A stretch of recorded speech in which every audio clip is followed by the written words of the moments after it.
তামাত্তু হজ যেটাকে বলে, যে দেশ থেকে উমরার জন্য এহরাম বেঁধে গেলে এরপরে এহরাম উমরার কাজগুলো শেষ হয়ে গেল। উমরার 2টা ফরজ 2টা ওয়াজিব। উমরার প্রথম ফরজ হলো এহরাম বাঁধা, দ্বিতীয় ফরজ হলো বাইতুল্লাহ শরীফে তওয়াফ করা। 2টা ফরজ আদায় হয়ে গেল। এরপরে সাই করা, সাফা মারওয়া সাই করা, এটা হলো ওয়াজিব। আর 4র্থ নম্বর ওয়াজিব হলো, মানে প্রথম ওয়াজিব হলো সাই, সাফা মারওয়া সাই করা, আর 2য় নম্বর ওয়াজিব হলো আপনার মাথা মুন্ডন করা, চুল ছোটো করা। তো আমরা এটা ওখানে গিয়ে এটা করলাম, তো হালাল হয়ে গেলাম। মাথা মুন্ডন করার সাথে সাথে হালাল হয়ে গেলাম।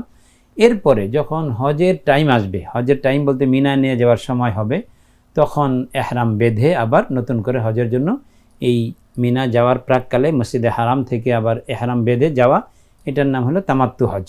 এর মাঝে ওই সময় আসে, আপনি তো অনেক আগে গেলেন, এরপরে জিলহজ মাসের 7 তারিখ কিংবা 8 তারিখে আপনাকে মিনা নিয়ে যাবে।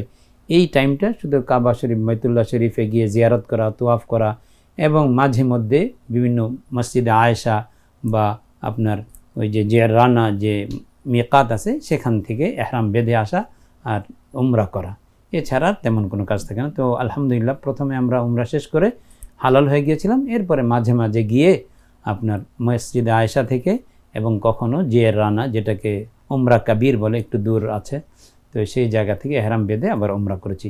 মূলত নিয়ম হলো যারা মক্কাবাসী, মক্কায় চলে গেছে তারাই মক্কাবাসী। মক্কাবাসীদের উমরার জন্য এহরাম বাঁধতে হয় হারাম শরীফের বাইরে, হারাম এলাকার বাইরে গিয়ে। তো মসজিদে আয়েশা যেটা, এটা হারাম এলাকার বাইরে কাছের, এই জন্য ওখান থেকে এহরাম বাঁধা হয়। আবার ওই যে জিরানা মসজিদ, এটাও হারাম এলাকার বাইরে।